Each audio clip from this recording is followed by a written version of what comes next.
My dear friends, when life places you in the spotlight, it can feel as though the world is constantly watching, judging, and expecting perfection. Fame can bring admiration, yet it can also bring pressure and criticism that test the strength of your heart. I have learned through my own journey that what truly matters is not the noise that surrounds you, but the peace you carry within yourself. Allow me to share with you some gentle truths I discovered along the way, lessons that guided me when the weight of the crown felt heaviest. To remain true to who you are is the foundation upon which every other part of life must rest, especially when you find yourself living under the constant gaze of others.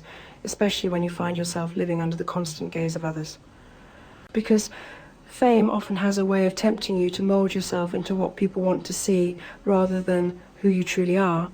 And that temptation can be strong, for it seems easier to please the crowd than to defend your soul.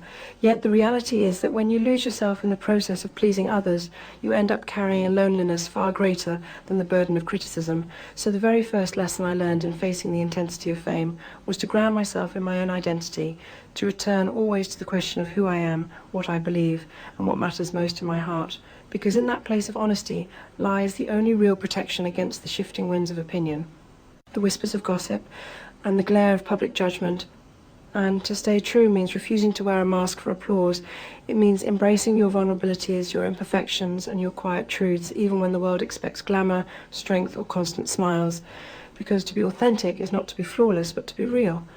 And when you are real, you not only protect your own peace, but you also give others permission to embrace their truth.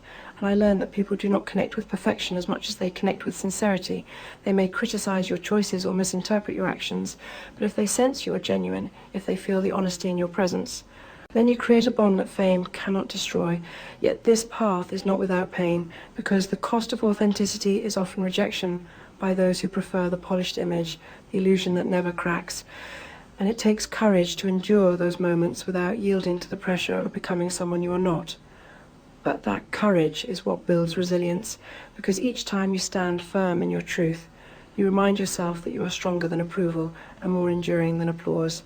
And as the cameras followed me and the stories multiplied, I realized that the only peace I could rely on was the peace I cultivated within, and that peace grew only when I honored myself, my values, my way of loving, and my belief in compassion, not when I tried to live up to the roles others wanted to assign me, for they may call you many things.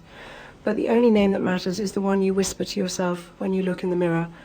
The name that carries your essence, not your image. And authenticity also meant standing for causes I believed in, even when they were not considered elegant or popular. It meant choosing to be vulnerable in moments of sorrow, showing tears when I felt pain, rather than pretending that all was well, because there is dignity in being human, and people feel closer to you when you allow them to see that humanity. And even though authenticity can make you a target for criticism, it also shields you from the deeper wound of self-betrayal, for there is no greater loss than abandoning yourself in order to gain acceptance. So when faced with the dazzling lights and the endless opinions, my reminder was always to return to simplicity, to my heart, to the person I was before the titles, before the expectations, because that person, the one who loves, the one who cares, the one who feels deeply, is the one I needed to protect.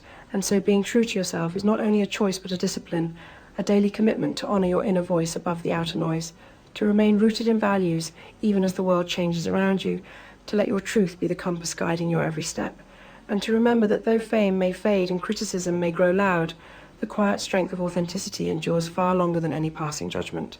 To carry grace under pressure is to understand that in moments of difficulty, when the world seems to weigh heavily upon your shoulders, the truest strength is found not in resistance or anger, but in calmness and dignity, because pressure comes to all of us, though in different forms. And for those who are constantly in the public eye, the pressure is magnified by expectations, appearances, and responsibilities that seem never to rest yet. What I discovered is that how you respond to pressure defines not only how others see you, but also how you see yourself. And to carry grace means to hold your composure when chaos surrounds you. It means not allowing the storms outside to disrupt the balance within your heart. It means showing patience when you are tested, understanding when you are judged, and resilience when you are doubted. And grace is not a mask. It is not about pretending that things do not affect you. Rather, it is about meeting those things with a spirit that refuses to be diminished, because even when the world tries to unsettle you, your inner calm becomes a shield, and people begin to see that there is something stronger than circumstance guiding you, and pressure will push you to the edge. It will whisper that you are not enough. It will demand that you act out of fear or frustration, but grace teaches you to pause, to breathe, to answer, not with reaction, but with intention. And in those moments you create space for wisdom to enter, And wisdom always knows the difference between what must be held onto and what must be released. And I remember learning that the eyes of the world could be upon me yet.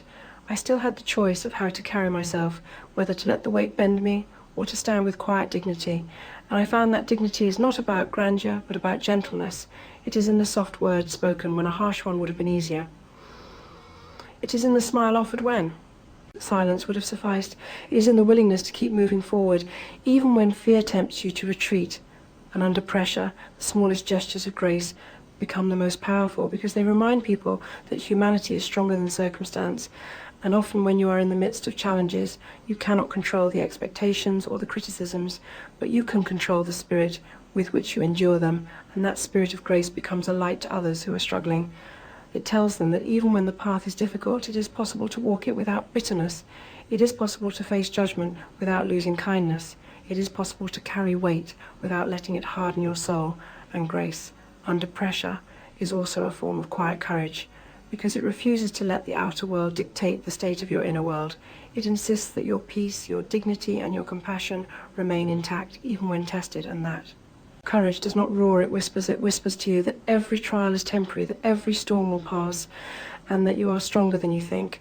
And when you choose grace in those moments, you not only protect your own spirit, but you also inspire others to find the same strength in themselves. For pressure is something everyone understands, and when they see it met with calmness, they begin to believe that they too can rise above their own struggles. And so to carry grace under pressure is not about pretending the weight does not exist, but about deciding that no weight will strip you of your humanity, no challenge will rob you of your gentleness, and no criticism will take away your dignity, because grace is the choice to rise with beauty, even when everything around you tries to pull you down, and in that choice lies a strength far deeper than anything the world can give or take away. To accept criticism as a teacher and not an enemy is one of the most difficult but most transformative lessons one can learn, because criticism by its nature pierces the heart, it exposes vulnerabilities, it highlights flaws, and it often arrives in moments when you already feel fragile, yet within that sting there is an invitation, an opportunity to grow and to see yourself with clearer eyes. Because when you resist criticism and treat it as an attack, you build walls around yourself, but when you soften and allow it to pass through you while listening to what truth may lie within you, turn it into a guide, and that is where strength begins to form, for it is never the applause that shapes character. It is the courage to face correction and to remain open, even when the words are painful in the world of fame. Criticism is constant and often ruthless. It judges not only your actions, but your image, your words, your choices, even your silences. And there were times when it felt like an endless tide, impossible to escape, but I came to realize that criticism reveals more than judgment. It reveals perspective. It shows you how others see you, and while that perspective is not always accurate, it can still be useful because it challenges you to reflect and to ask yourself if there is something to learn, if there is something to change, or if there is something to simply let go. Because not every criticism deserves your energy, yet every criticism can teach you something, even if the lesson is only how to stand firm in your truth without resentment, and to reach that place requires humility. The humility to admit that you are not beyond mistakes, the humility to see yourself not as the world defines you, but as a soul in progress, always learning, always becoming. And when you adopt this approach, criticism loses its power to wound. It becomes less of a weapon and more of a mirror, sometimes showing you areas to polish and sometimes reminding you that not all reflections are accurate, yet still they are reflections worth considering. And the remarkable thing is that when you learn to embrace criticism, you free yourself from fear, because the fear of being judged is what often keeps people from living, fully from speaking, openly from daring to be different. But once you accept that judgment will come, and once you see that judgment can even serve you then, it no longer has the power to control you, and you begin to walk with greater freedom. For criticism can refine your choices and sharpen your vision. It can strengthen your resolve and remind you why you are walking the path you have chosen. And often those who criticize most harshly are themselves struggling with unseen battles, and so criticism can also be a teacher of compassion, reminding you not to meet harshness with bitterness, but to respond with understanding that hurt people often hurt others. And that judgment says as much about the giver as it does about the receiver. And when you hold this perspective, you learn not to internalize every negative word, but to filter it through wisdom, keeping what builds you and discarding what does not. And this balance is what allows you to grow without becoming hardened to learn, without losing tenderness to evolve, without surrendering your identity. Because in truth, criticism is part of the human experience. No one is free from it. No one escapes it. And so the choice is always yours to let it crush you or to let it shape you. And when you decide that criticism is a teacher, you allow it to build resilience, you let it polish your spirit, you let it strengthen your voice, and though the world may continue to judge you, the quiet knowledge that you have turned judgment into growth becomes a source of deep, unshakable strength. To protect your private world is to understand that while much of life may be exposed and spoken about and watched by others, there must remain a sacred space that belongs only to you, a space where the noise of the outside cannot reach and where the demands of others cannot intrude, because when you live in the public eye, people will always want more. They will want to know your thoughts, your feelings, your struggles, your joys, and though sharing can be a gift, it can also become a burden if nothing is kept for yourself. And I learned that without guarding that inner sanctuary, the weight of attention can erode your sense of self. So protecting your private world is not about secrecy or distance. It is about balance. It is about holding on to the parts of your soul that remind you who you are, beyond the titles, beyond the appearances, beyond the roles assigned to you. And in those quiet places, you can breathe, you can cry, you can laugh freely, you can heal. And you can reconnect with the essence of who you are, because when every move is analysed, it is easy to forget the difference between what is truly yours and what belongs to the world.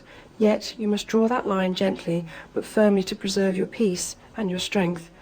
And I discovered that creating moments of solitude was not selfish, but necessary, for it was in solitude that I found clarity, in solitude that I could listen to my heart without interference, and in solitude that I could recover from the weight of expectation. And these private spaces can be physical, such as a favourite room or a quiet garden, or they can be emotional boundaries that protect your feelings from being consumed by endless opinions. And when you guard this private world, you create a wellspring of strength, a hidden source of calm that allows you to face the outer world with more confidence and compassion, because it is difficult to give endlessly without first. Having a place where you can be replenished and protecting your private world also means being mindful of who you allow into it, because not everyone who smiles wishes you well, and not everyone who applauds you, supports you with sincerity and discernment becomes essential, choosing carefully who to trust, who to confide in, who to share your vulnerabilities with. For those choices determine whether your private world becomes a refuge or another place of judgment. And I learned that trust is a gift to be given wisely and sparingly, because when you surround yourself with those who honour your private world, they help you to nurture it rather than exploit it. And in protecting these inner spaces, you also protect your identity, because it is too easy for fame and pressure to blur the lines between the image others expect and the reality of your own spirit. But when you preserve that sacred part of yourself, you ensure that your identity remains intact. You ensure that when the lights fade and the crowd disperses, you still know who you are. And this protection is not about shutting the world out, but about keeping enough of yourself safe so that you can continue to engage with the world without losing balance. It is about having a foundation that no rumour, no criticism, no expectation can shake, because that foundation is built in silence, in reflection, in honesty with yourself. And it is there that you find resilience. It is there that you remember your worth. It is there that you find the courage to keep walking, even when the path feels heavy and uncertain. And the more you honour that private world, the more you discover that it is not a luxury, but a necessity, for without it, the constant demands would leave you drained and disconnected from your true self.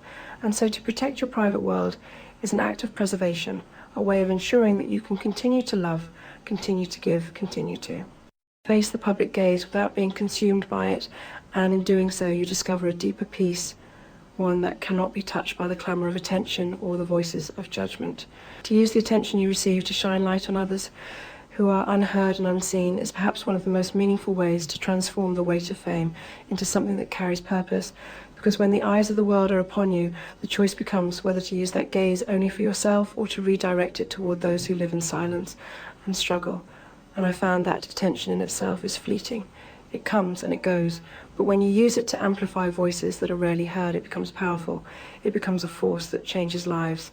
And this understanding shaped much of my journey, because I realized that the privilege of being seen carries with it a responsibility to ensure that those who are invisible are not forgotten. And when you walk into places where suffering lives, places where pain is ignored and forgotten by society, you begin to see the immense need for compassion and action, and fame then stops being about image and starts being about service. It becomes a tool to bridge the gap between the privileged and the powerless. And I learned that the smallest act of recognition can mean everything to someone who has long been overlooked. For to hold the hand of the sick, to sit beside the grieving, to speak publicly about causes others shy away from, is to give dignity back to those who have been stripped of it. And in doing so, you find that your own pain begins to find healing. Because service is a two-way gift. It not only uplifts the one who receives, but it softens the heart of the one who gives. And often people imagine that influence is measured by how brightly one shines. But I discovered that true influence is measured by how much light you can reflect onto others, so that their stories, their struggles, their humanity are no longer hidden in the shadows. And the more I leaned into this truth, the more I understood that fame without service is empty, while fame with service is enduring, because when people look back, they may not remember the gowns or the headlines, but they will remember the compassion they witnessed. They will remember the courage it took to speak about issues others ignored, and they will remember the faces of those whose lives were changed by a moment of kindness and in shining light on the unseen. You also challenge the world to look differently. You challenge them to see beyond comfort, beyond appearances, beyond prejudice. And that act of shifting awareness can create ripples far greater than any one person, because it awakens others to the responsibility they too carry to notice, to care, to act. And sometimes shining that light is not about grand gestures, but about small, consistent acts that affirm humanity. It is about taking the time to listen when no one else does it. It is about offering your voice when silence is easier. It is about using your presence to create spaces where others finally feel valued. And this is not always simple, because it often means standing against indifference. It means drawing attention to suffering that others would rather not acknowledge. And it means being vulnerable enough to open your heart to the pain of others. But it is in that vulnerability that the strongest connections are made, because people feel seen and validated in a way they may never have felt before. And that is the true gift of attention. Not to magnify oneself, but to magnify the needs and the worth of others. And each time you choose to turn the gaze away from yourself and onto someone who has long been ignored, you not only restore their dignity, but you also remind the world of what compassion truly looks like. And through that choice, the burden of fame becomes lighter, because it transforms from something heavy to something purposeful. It becomes less about enduring the gaze and more about guiding it. And with each life touched, each story told, and each hand held, you discover that influence finds its deepest meaning not in what it gathers, but in what it gives. To remember that kindness is stronger than any headline, and compassion will always outlive criticism, is to hold fast to the truth that while words may be written and judgments may be spoken, the impact of gentle actions remains far longer in the hearts of people than anything ever printed or whispered, because the world often becomes consumed with stories and scandals and the noise of fleeting opinions. But beneath all of that, what endures is the memory of how someone made you feel. And I discovered that no matter how heavy the criticisms were, or how distorted the portrayals could become, there was a power greater than all of it, and that power was kindness. For kindness softens the hardest hearts. It breaks through barriers of misunderstanding, and it creates a legacy that criticism cannot erase, and compassion in its quiet way plants seeds that continue to grow long after the noise has faded. Because when you choose to act with kindness, even in moments when you are wounded, you prove that gentleness is not weakness, but strength of the deepest kind. And I found that the times I was most scrutinized were the times when I needed to lean most heavily into compassion, because it was the one force that kept me anchored and whole. And while the headlines could shape perceptions for a day or a season, compassion shaped memories for a lifetime. And it is in the small gestures of kindness that this truth becomes most evident: a smile offered to someone who feels invisible, a hand extended to someone in despair, a word of encouragement to someone struggling unseen. Those moments may never make headlines, but they write themselves into the hearts of those who receive them. And those are the stories people carry with them long after the world has moved on. And when you choose compassion over retaliation, when you respond to cruelty with gentleness, when you offer love in the face of judgment, you are creating a strength that no criticism can diminish, because while criticism is loud, it is also temporary, but compassion, though quiet, is eternal. It is remembered, it is retold, it is cherished. And I realized that the more I allowed myself to be guided by compassion, the freer I became, because the criticisms no longer held power over me. They became background noise, while the true music of life was in the connections made through kindness. And in a world where people are quick to judge and slow to understand, compassion becomes a form of defiance. It is the decision to stay tender in a world that often rewards hardness. It is the decision to keep giving even when others misunderstand. It is the decision to see beyond appearances and into the heart of another human being. And this choice transforms both the giver and the receiver, for kindness expands the heart of the one who offers it just as much as it heals the one who receives it. And though people may not always remember what was written, or said about you, they will always remember the moments when they felt cared for, when they felt seen, when they felt loved. And those memories are the true measure of a life lived fully, because they create bonds that no criticism can sever. And so, when faced with the noise of judgment and the shadows of misunderstanding, the choice to remain kind is not only an act of courage, but also an act of vision for it. Sees beyond the moment into the enduring truth that compassion is what gives life its meaning and its beauty, and in carrying that truth forward, you realize that it is not the words written about you that define you, but the acts of kindness that live on in the lives of others.